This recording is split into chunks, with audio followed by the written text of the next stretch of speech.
Week 4 selections ready to roll. Let's waste no time. We'll start, like always, with an upset pick of the week. Ohio getting 2 points on the road against Eastern Michigan.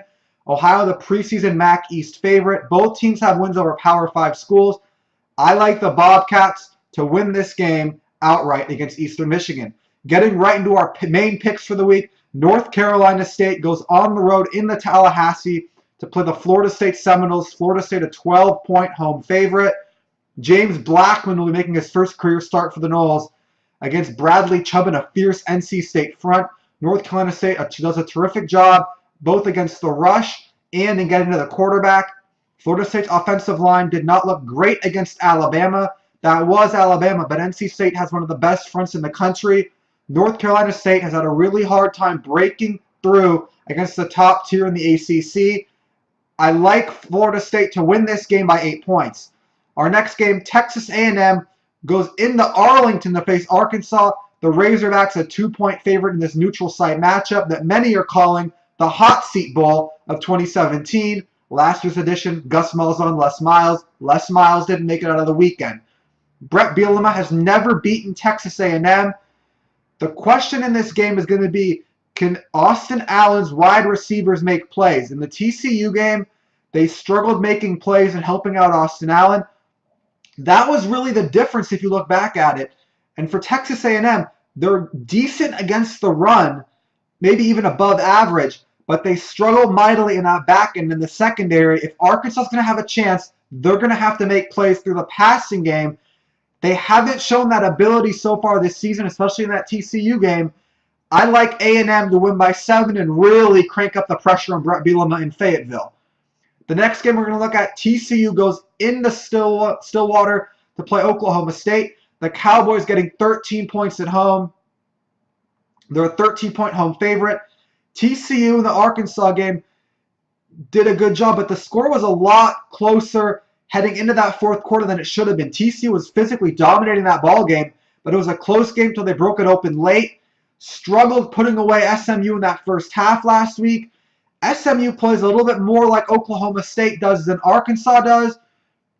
I like Oklahoma State's offense to come up with a big performance. Oklahoma State by 17 at home over Kenny Hill and the Horned Frogs. The next game up, Duke at North Carolina. The Blue Devils come into Chapel Hill a 2-point favorite.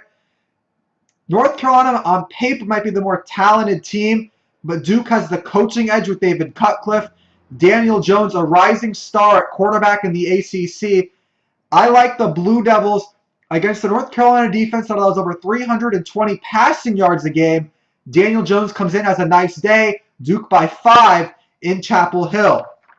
Continuing on now, Alabama goes to Nashville to play Vanderbilt. The Crimson Tide, a 19-point road favorite. Vanderbilt's coming off perhaps the biggest win in recent memory for the school, knocking off Kansas State last week. If I told you the best statistical defense in college football was in this game, you'd believe me. If I told you that defense belonged to Vanderbilt, I don't think you would, but it's true. Vandy allows only 198 yards a game, but they haven't faced an offense, especially a rushing attack, like the one Alabama brings to town on Saturday. If Vandy's going to win, Kyle Shermer's going to have to play the game of his life, a la Bo Wallace, Chad Kelly, Steven Garcia, those quarterbacks who beat Alabama. I don't see it. I think Alabama gets up big early. Nick Saban keeps his foot on the gas a little longer than he did the last 2 weeks. Bama rolls 34-7. Next one up, Florida goes into Lexington to play Kentucky. Florida, a 2-point road favorite. Kentucky has not beaten the Gators in 30 years, but this is a virtual pick'em game. Florida coming off a huge emotional win over Tennessee last week. Kentucky, not as emotional of a win on the surface, but a big win nonetheless, going into Columbia and beating a South Carolina team a lot of people, including myself, really liked. The thing in this game, Kentucky, they've looked good on defense to start the year, actually really good, but the offense ranks 103rd nationally. Figures to be another low-scoring game Florida's involved in. Gators experienced playing this type of game. I like Florida on the road by 5. Kentucky, work on year number 31. Next one up, Washington at Colorado. The Huskies getting 10.5 as they head to Boulder. 10.5-point favorites, Washington. but they beat Colorado a lot more in the Pac-12 championship a year ago. Washington allows 3 yards or fewer a carry. Excuse me. They allow fewer than 3 yards a carry. That's going to put a lot of pressure on Steven Montez, the quarterback for Colorado. I think Washington, the better football team, gets up early, pulls away to win this one by 17 late. Next one up, UCLA goes onto the farm to play Stanford. Stanford, a 7.5-point home favorite. Neither defense has looked great to start the year, but my big concern in this one is going to be this. UCLA allows 275 rushing yards a game, and your opponent is Bryce Love, David Shaw, and company. I don't like your chances. I think Rosen keeps them in a competitive game. Stanford pulls away late 42-32, win by 10. USC heads to Berkeley to play Cal. Trojans, a very generous 17-point road favorite. USC, a narrow win over Texas a week ago.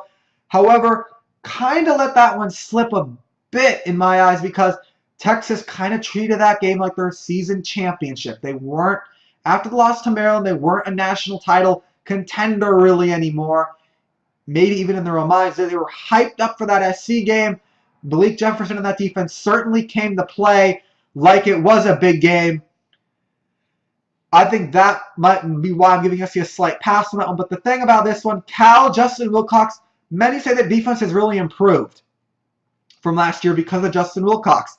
They're still allowing over 330 passing yards a game. Sure, they've improved, but that's still not terrific. I think because it's a home game, Cal keeps it close for a bit. Sam Darnold against that porous pass defense makes plenty of big plays to help the Trojans win this one, but only by 10. Cal keeps it close. Moving onwards, a couple of toss-up games now for us. Mississippi State heads to Athens in the Battle of Bulldogs to play Georgia. Bulldogs have not beaten Georgia since the 1950s in Athens. Georgia's defense allows around 71 rushing yards a game. Mississippi State's offense really centered around the run with Nick Fitzgerald and Aries Williams. Kind of a battle of two strengths going at it in this one. I believe Georgia, with this defense and the running game of Nick Chubb and Sonny Michel, does just enough. Georgia by a field goal in Athens at night. Never easy for the opponent. That's why I have the Bulldogs. Notre Dame goes into East Lansing as a 3-point road favorite.